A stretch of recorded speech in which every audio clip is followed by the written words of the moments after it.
Amateur Traveler is in its 20th year now, but can you imagine if I had people on the show who had never been to the destination, but had just read about it or seen a movie about it?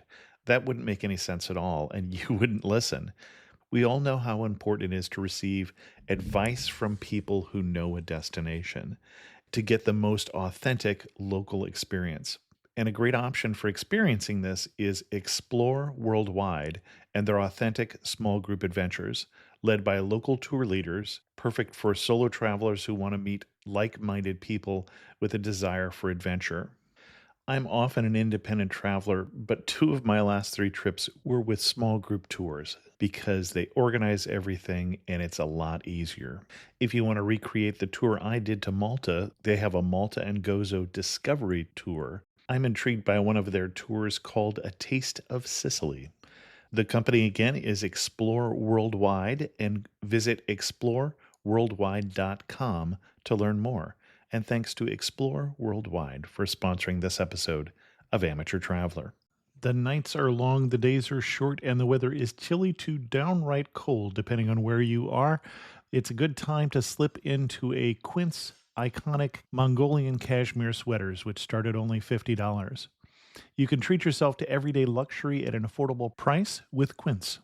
If you really want to dive into luxury, you can check out their leather handbags, washable silk shirts, and European linen sheet sets. Whatever you're looking for at Quince, all the prices are 50 to 80% less than similar brands, and they do that by partnering directly with top factories and cutting out the middleman. They only work with factories that use safe, ethical, and responsible manufacturing processes. And of course, they use premium fabrics and finishes for that luxury feel in every piece. But you've already heard me rave about my Quince travel pants.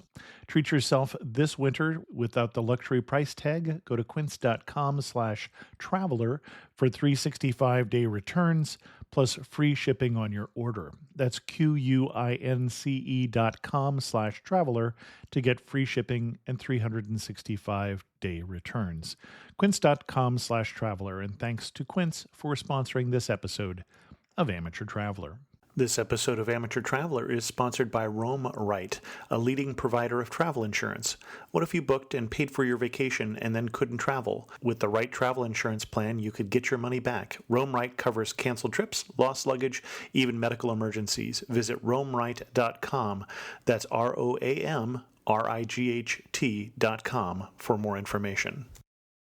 I got my bags packed on a roll. I'm heading out there and I'm ready to go. I'm looking real good in my passport photo.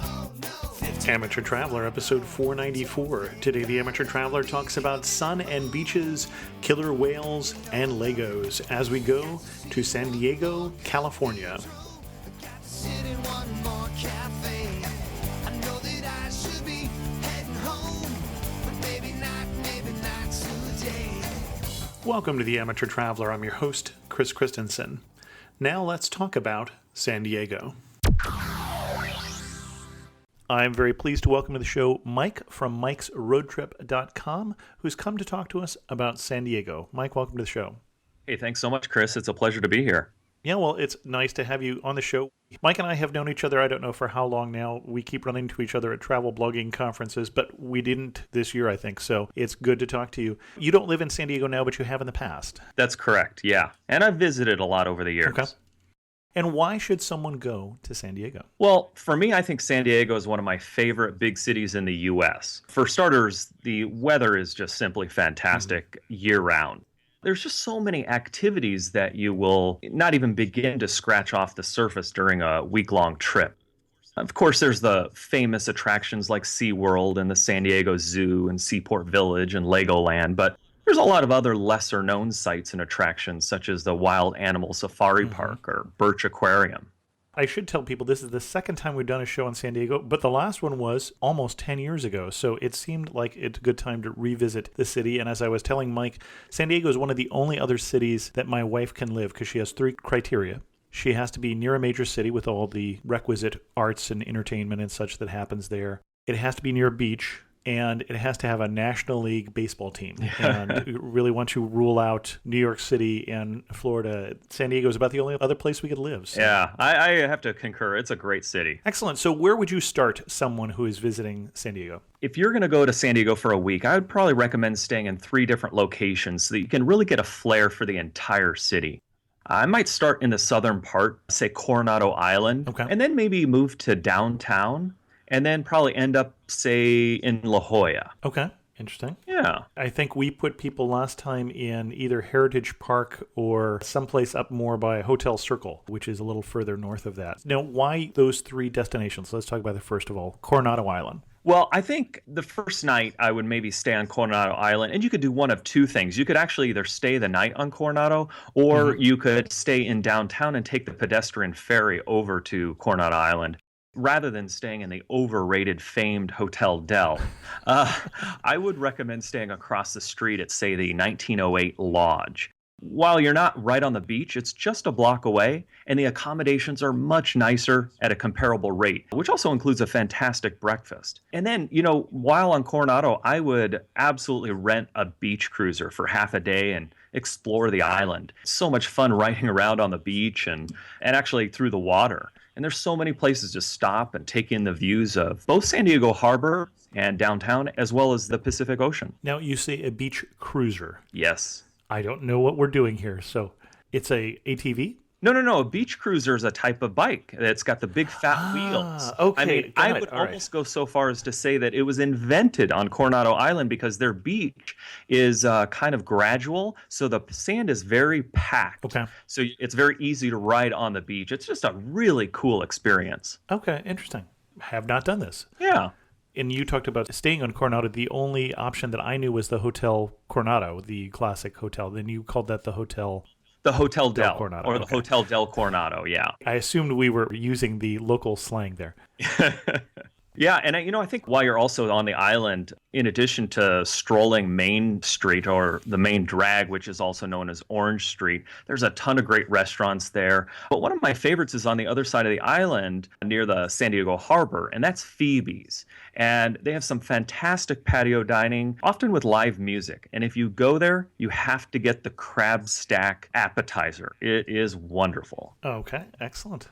And then you moved us downtown. And downtown has changed, I think, even in the last 10 years since we did the last episode on San Diego. Yeah, the Gaslamp District in San Diego has really morphed into just one of the best downtowns in the country. Not only for wonderful lodging, both at leading brands and boutique inns, but the culinary cluster that down there, foodies will absolutely rejoice. The restaurants are spectacular, and so too is the nightlife. There's absolutely no shortage of hot bars and clubs to visit. Do you have a favorite hot bar or club to visit in downtown? I would say Kettner Exchange. It's got great atmosphere. It's impeccable service. It's got a great vibe. It's kind of a yuppie place where you'll find a lot of locals. And then Juniper and Ivy. It's really a hip place with sophisticated atmosphere. And the food is so creative that it's actually difficult to classify. Okay. And of course, we mentioned my wife's love for baseball. The baseball stadium has moved downtown as one of the things that's changed in terms of downtown. It used to be way off in the suburbs, but there is more going on now in the city right downtown. Yeah, and if you do stay downtown, you don't really need a car. And the airport is so close to downtown that you can take the trolley system, or of course, you can always use your Uber app. Okay, excellent. What else would you recommend we do downtown in terms of sites? I would say one of my favorite places is the Cabrillo National Monument. Okay. It's in Point Loma. It's a wonderful area that affords amazing views of the city in both directions. There is a national cemetery there, so you can go there and honor our soldiers. There's also an area that is very popular among locals where you can go and view the tide pools. So that's kind of a cool area as well. And if you're in that area, I would highly recommend Point Loma Seafood Company. This is one of the best places for fresh seafood. They're literally right there in the pier, a few feet from the fishing vessels that come in. And I have to say, kind of a fish and chip connoisseur. The best place for fish and chips I've ever been. Okay. Now, we've mentioned 2 different sites without really talking about the geography. One is Coronado Island, and the other is Point Loma. Those are the sort of the two jaws of the harbor, Yes. San Diego Bay. So you just went out to the barrier breakwater for the harbor, basically to the end of Point Loma. That's true. And then Coronado is also where the naval base is. So as I'm looking over at the harbor, I'm also looking over at aircraft carriers and things like that as well, depending on who's in port at the given time. Yeah, that's absolutely true. From the top of the Cabrillo National Monument area in Point Loma, you are looking down on Coronado Island, kind of to the southeast. Okay. I'm looking at a map and it's actually northeast, but okay. Oh, there you go. Well, at least to the closest part, to the naval airfield there. Yeah. So the rest of the island is right to the southeast. Thank you for the geography correction. Well, that's okay. Excellent. Any other sites that you would recommend sort of in that downtown area? Yeah, not too far is Seaport Village. And that is a wonderful area for people watching, for shopping. One of the coolest things, I think, is the street performers. Some amazing street performers you'll find down there. I mean, I remember one time I was there watching this pogo stick act. They had about 5 or 6 of these guys, on those pogo sticks you had as a kid. And these were like supercharged. They were getting, I must say, 15 feet in the air, doing flips and all kinds of acrobatics. It was spectacular. However, toward the end of one of the shows, the grand finale, one of the guys was so high in the air, and when he came back down, he didn't quite hit square, and he was a little bit of an angle, and I'll tell you, that guy almost propelled himself right over the sea wall into the water. But amazing act. There's all kinds of great talent down there. Excellent. The other thing that we've talked about in the last episode that I love in that area that I think was a surprise to me until we were talking to a friend who was living in San Diego is Little Italy. Oh, yeah. We were there for the Columbus Day celebration when they bring out the bands and they have the restaurants overflow into the streets. Some nice restaurants there, very casual restaurants, very old school, I think, some of the ones that we've been to there. But also then they had chalk art. These amazing masterpieces that, of course, are going to wash away in the next day or two that people were doing on the streets. I remember there was one that was a chalk art Mona Lisa. Oh, very cool. Little Italy is just a fantastic microcosm of downtown, which there's all these little pockets that have such life down there. It's a lot of fun. Yeah, it's what, 2-3 blocks long? I mean, it is little. Yeah. It is appropriately named. Let's take a break and hear from our sponsor, who is Roam-Rite. When planning your trip, you probably don't want to think about any bad thing that can happen, but the truth is, stuff happens all the time. Your flight might get canceled, your luggage may get lost, you might even get sick or injured because accidents happen even when you are away from home. What if you couldn't even go on your trip? Or what if you need medical care in a foreign country? How would you communicate with doctors or fly home? Your primary medical insurance may not cover these expenses, but travel insurance can help. One Roam-Rite customer racked up close to $117,000 in medical bills and an air ambulance ride from Europe to the United States. His Roam-Rite travel insurance policy? Just $28. When booking your next trip, you'll want to get your travel insurance as soon as you make your plans. You could get early bird benefits like a pre-existing medical condition waiver and the option to upgrade to cancel for any reason coverage. To protect your next trip with travel insurance, visit roamrite.com. That's ROAMRIGHT.com. And thanks to Roam-Rite for sponsoring Amateur Traveler. The one place I haven't been downtown, and I don't know if you have, is the USS Midway Museum. Yes. Yeah, that's a fantastic place as well. They have something like 29 restored aircraft or airplanes. From the different time periods that the Midway was in service. Correct. Yeah. It's a wonderful area to get really up and close to a lot of these aircrafts. And then they have a lot of military personnel. You can ask questions. A lot of retired naval folks. I'll tell you one story that was really interesting. When I worked downtown, and I didn't know this before this, but I worked for a leading yacht dealer right on Harbor Island. And one time I saw all this commotion going on, and there was one of the aircraft carriers coming into port. And the whole aircraft was surrounded with the sailors in their white uniforms. And they had the band playing and everything else. Oh, sure. And I didn't know what the symbolism was. I didn't know what the reason for this was. And I guess they do this every time. It's only when the ships are going out and coming back from war. Oh, okay. Oh, I didn't realize Yeah, that. and it Okay. was an amazing thing to see. I mean, imagine just thousands of sailors on this ship, and they're all in their dress whites, and they've got the band playing. It was really quite an amazing experience. Well, and that is one thing about San Diego is it does have a huge Navy presence there, Navy and Marines as well. So that's something to be aware of. So if you're looking for something, a little piece into that, the Midway Museum, and I think the Midway, as I recall, was commissioned obviously after the Battle of Midway. So it was commissioned, I believe, in the late part of World War II and then served up through Korea and Vietnam and was involved in the Apollo space program as well, as I recall, for some of the recoveries of the astronauts. I believe you're correct. I didn't know that about the space missions, though. That's very interesting. Well, I could be wrong. I'll look that up while you move us on to whatever we're talking about next. Well, I think also when you're down in the downtown area, certainly Balboa Park is worth a visit. The museums, the Space Museum, as you were just mentioning, Car Museum, and then of course they have the traveling exhibits. So the Balboa Park's a great place to visit. And if you're into camping, the Mission Bay Campground is really awesome. The views are spectacular. And then, of course, there's a lot of activities. You can rent a sailboat, go jet skiing. And then downtown as well, or not far from it, is SeaWorld. That's one of the main attractions in San Diego and certainly a place I would recommend. I've been there many times and it's a great experience. Now, there's obviously been some controversy about SeaWorld. By the way, I was wrong about Apollo. I know the sister ship took place in Apollo, but I don't see anything that says the Midway did. And it also served for longer than I realized.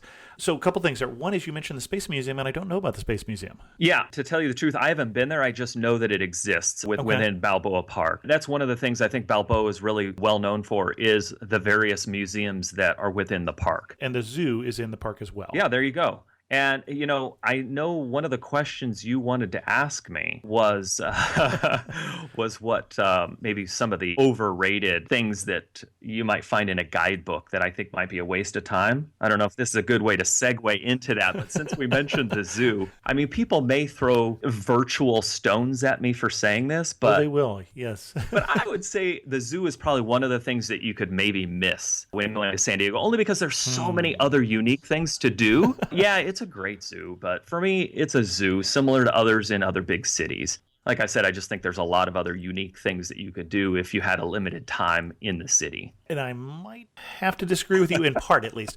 I think I would say that it's one of the best zoos in the U.S. But if you were going to see wild animals, I think we're going to talk about a place later on that I would recommend more highly. Is that fair enough? Yeah, absolutely. And we'll leave that for, and it's not SeaWorld. But now let's get back to SeaWorld. So obviously they've been having kind of a bad time in terms of some PR things involving killer whales and how are they treating them in the documentary that came out and such.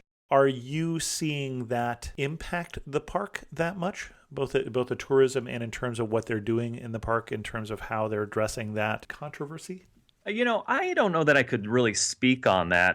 That would be more for a spokesperson at SeaWorld to maybe talk about. I don't know. I'll tell you, that place, it really draws a crowd. And for good reason. It is a really amazing experience in so many different ways. And they have things that are actually completely unrelated to animals. Like one of the, I think for me, because I'm a huge fan of water skiing, they have an amazing water ski show there. So it's completely unrelated to animals. So they have a lot of other attractions. Okay. Excellent. And then you were heading a little further north then to Mission Bay, and we're talking about camping. Tell us a little more about what Mission Bay is. Mission Bay, as I recall, is an artificial bay. Yes, and it's also right there next to SeaWorld. SeaWorld's right, you know, encompasses that. There's a lot of attractions right around there. Of course, you've got the beaches and there's hotels. And then, as I mentioned, the camping. They have a lot of water sport activities. Sure. Frequently, you'll see water ski competitions out there. You can rent a little Hobie Cat, which I've done, which is just a lot of fun. And maybe even rent a jet ski and zoom around the lake. And when we say Hobie Cat, that one I do know what it is. I've been in a Hobie Cat. So we're talking about a small sailboat at that point, a twin hull sailboat. Okay. Yep. Excellent. And they are fun. They are great fun. If you're on with somebody who knows what they're doing, which I was. So. Yeah, and if you get one with a jib sail on it, you can really move. Oh, yeah. Yep. Absolutely. Now, you mentioned beaches. Since people are throwing stones at you anyway, your favorite beach in San Diego? So I'm a little bit older. I don't really like the crowds and everything. And so I would say one of my favorite beaches in San Diego County is actually farther north in Carlsbad. Okay. It's in a very expansive beach. A lot fewer people are there. You can absolutely throw the frisbee around. And what I find a lot fun there, you'll often see kiteboarders. And that is just a thrill to watch these guys jumping the waves and everything. And for some reason, the kiteboarders seem to gravitate to that area. Excellent. Interesting. My co-host for This Week in Travel, Jen Leo, lives in Carlsbad. So she will love the fact that you gave Carlsbad a nod there. And I'm more familiar with, say, Pacific Beach, which is more of a beach town feel to it. Is Carlsbad like that as well? No, I wouldn't say. Yeah. Okay. No, absolutely. The younger folks will absolutely gravitate toward Mission Beach and Pacific Beach and maybe Ocean Beach, which is a little south of those two beaches. La Jolla's also a wonderful beach. There's an amazing cluster of beaches as you travel farther north. Okay, excellent. And before you start saying get off my lawn, what else would we talk about in San Diego? What other highlights are there? I'll tell you, some of the things that I really like is the Birch Aquarium's another fantastic destination. And it's right on the water, so the views are great. Old Town, which is a little bit east of downtown. Very close to the airport. Yeah, not far at all. That's got a great vibe, very authentic Mexican experience. There's a haunted hotel, great restaurants, a lot of Mexican music being played, homemade tortillas. So it's a fun experience. Right, and that's actually just above there, only walking distance from there is the Heritage Park, where they took a lot of the old Victorians and put them in Heritage Park when they needed to move them for freeways and things like that. So we've actually stayed there once when we were, a long time ago, I think it was our pre-baby honeymoon that was going to be to Hawaii, and we looked at the budget and decided San Diego was a lovely place. Indeed. Excellent. I got a couple of other places that people may not be familiar with. This is another one in Carlsbad, actually. Leo Carrero Ranch Historic Park. Okay. It's a great place to have a picnic and stroll the historic grounds. Maybe even taking pictures of the peacocks. They have a lot of peacocks running around the property. Another interesting place that may not be that familiar with people is Mount Helix, which is east of downtown in La Mesa. Not only is it a nice hike up there, but you can also drive and park. And they have an amphitheater where they have plays and concerts. And as the Christmas season is coming up, it's a great place to listen to some Christmas carols. Excellent. Interesting. Yeah. Now, you worked your way up to Carlsbad. Am I right that Carlsbad is also where Legoland is? That is correct. Okay. Yeah. There's another place, I think it's a little bit south of Carlsbad. It's called the Self-Revitalization Fellowship Meditation Gardens. It's a long name, but it's a beautiful place on this bluff. The views are just spectacular. It's a really wonderful place to go there and relax and meditate. That's kind of a place off the beaten path. And then one other place I might mention is Humphreys. And this is on Shelter Island, back down toward the Point Loma area. Then not only do they have a hotel, they have a great restaurant, but they have a wonderful live music venue. And they often get some really well-known acts there. If you have a boat, you can actually boat up to the back side of the lounge area and listen to the music free of charge. Excellent. What's going to surprise someone first time they come to San Diego? I think that the sheer quantity of things that you can do in the city, there's just no shortage of fantastic attractions, but also activities. There's a slew of wonderful gastronomic experiences, great nightlife. I think people will, if they've never been to the West Coast or been to San Diego, they'll just be surprised at how much there is to see and do. Well, and you say haven't been to the West Coast. We have the poor people who come to San Francisco thinking they're going to California, and yet their picture is really more Los Angeles or San Diego. And they're really expecting the beach town. They're expecting the weather and such. So it really is what we picture when we picture California is more of the life in San Diego. Yeah, you've hit the nail on the head. You're absolutely right. It feels like that California town, that California beach town. Right. We usually ask what's the best time of year to go someplace. First of all, is there any bad time to go to San Diego? You know, there might be a bad time, and I would say it might be June. Interesting. They have something in San Diego called June gloom. And for whatever reason, June often has a lot of overcast weather. So that might be 1 month to avoid. The weather in San Diego is pretty temperate. It's pretty similar year-round. It varies about 10 degrees from summer to winter.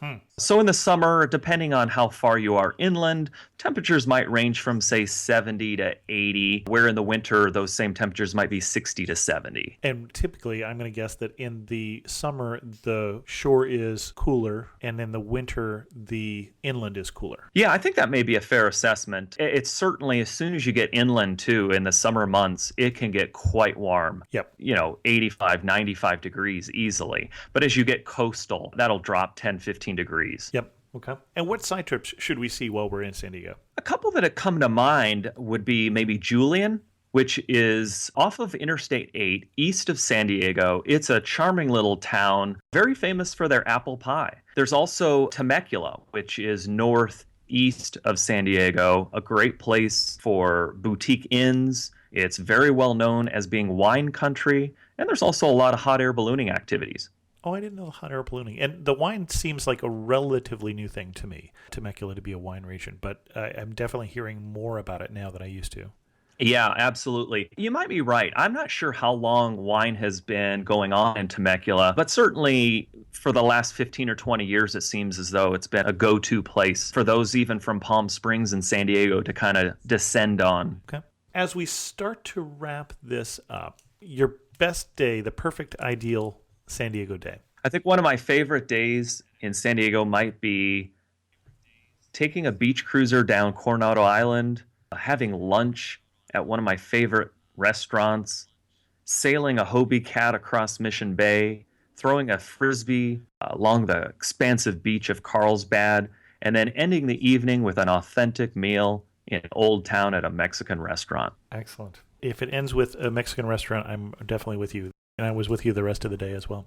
One thing we didn't say about Old Town. Old Town is also the home for the Mission San Diego, the oldest of the California branch of the Spanish missions in Alta California. There's older ones in further south around there. Well, I did not know that. That's a great tidbit. I had no idea. Well, isn't that where the mission is? Yes, there is. I didn't realize it was the oldest. Oh, yeah. They're oldest from south to north. They're both going up the state. I see. The youngest of them is the Sonoma mission. Okay. You're standing in the prettiest spot in San Diego. Where are you standing and what are you looking at? That's a good question. I had just mentioned that self-revitalization fellowship meditation garden, which I believe is in Encinitas or bordering Carlsbad. Oh my gosh, the views there are sensational. To watch the sunset, I don't think you could find a better spot. Excellent. One thing that makes you laugh and say, only in San Diego. Only in San Diego will you see a sign on the freeway of a mother holding her 3 children's hands running across the freeway. That is unusual. Now, you got to give us a little more context, but I know what you're talking about. I've seen the sign. Yeah, I can only assume that the sign means that there are people crossing the freeway and you need to be aware, and I assume it's because they're coming across the border illegally. I don't know. Yeah, the sign that I'm thinking of is just after you get over the border from Tijuana. Yeah. Yeah, it's an unusual sign. I grant you that. Yeah. Well, and we should say that assuming that conditions are good in Tijuana, you're also very close to the border there, and a number of people do take the opportunity to day trip down to Tijuana if they are so inclined. I've done that myself. Yeah, absolutely. Some great shopping down there. Absolutely. And that's just in the car waiting to cross the border on the way back as people are bringing things to your car. Very good point. If you're looking for a pink plaster of Paris Last Supper with glitter, I'm not sure that there's a better place to find it. Or chiclets. Or chiclets. That's true. That's absolutely true. Finish this sentence. You really know you're in San Diego when what? When you smell the ocean breeze. Okay. And if you had to summarize San Diego in 3 words, what 3 words would you use? Beautiful, tasty, and energetic.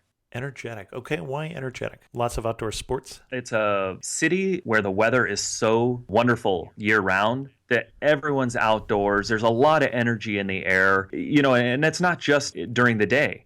You go down to the gas lamp, the restaurant, the bar scene. There's just a buzz. There's a lot of energy in San Diego. Excellent. Mike from Mike's Road Trip has been our guest. Mike, is there a great post on Mike's Road Trip about San Diego that we should point people to? Yeah, actually, if you go to mikesroadtrip.com/San-Diego, you will find a whole list of things to do in town. And if you have any questions at all about San Diego, I would love to field them. You can send me an email. I'd be happy to answer them. Excellent. Did you want to give your email, or should they reroute it through me? If they hit my website, they can go to the contact page and certainly find the email address there. Terrific. Mike, so good to talk to you. And thank you for coming and sharing with us your love for San Diego. Hey, you as well, Chris. Thank you so much for having me on. I really appreciate it. In news of the community, only 6 of the 16 slots for that trip in April of 2016 to Cambodia are left. More details again on the show notes. Just look at the book travel tab for information about that. I heard from Paula through Twitter, who said, at Chris2X, love your podcasts and listen when I drive. Would help if all guests spelled their name and you posted it somewhere to refer back to. But I do. There are 2 different places where you can find it. One is, we always have the show notes at the Amateur Traveler site. You can find that by name. For recent shows, it'll show up on the top page. But also, if you look at the lyrics for any given episode, within your player, you should be able to find lyrics.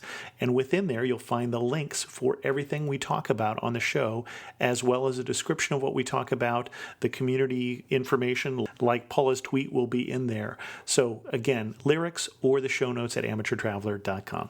I had an email recently from Rosalind who said she just listened to the Great Smoky Mountains episode. That's episode 345 for those of you keeping score.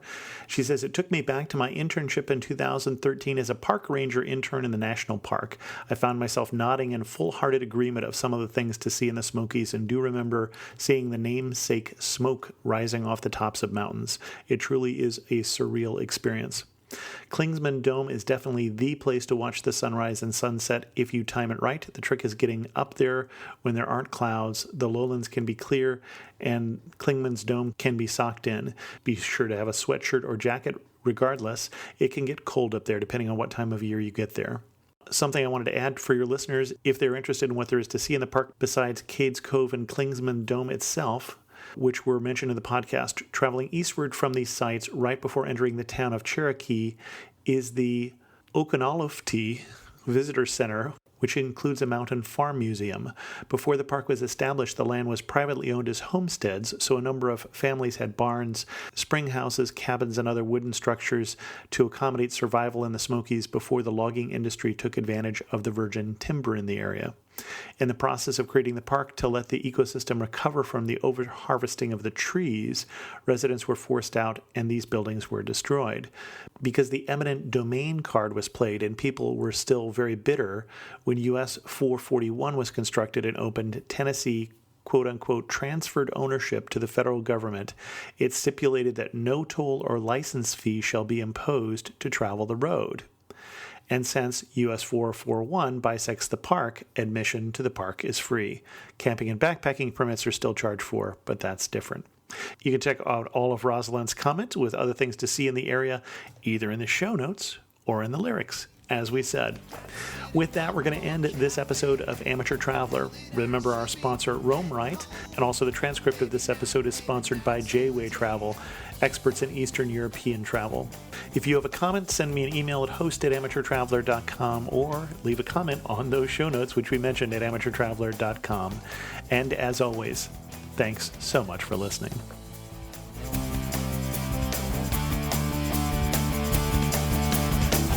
Got to see one more cathedral.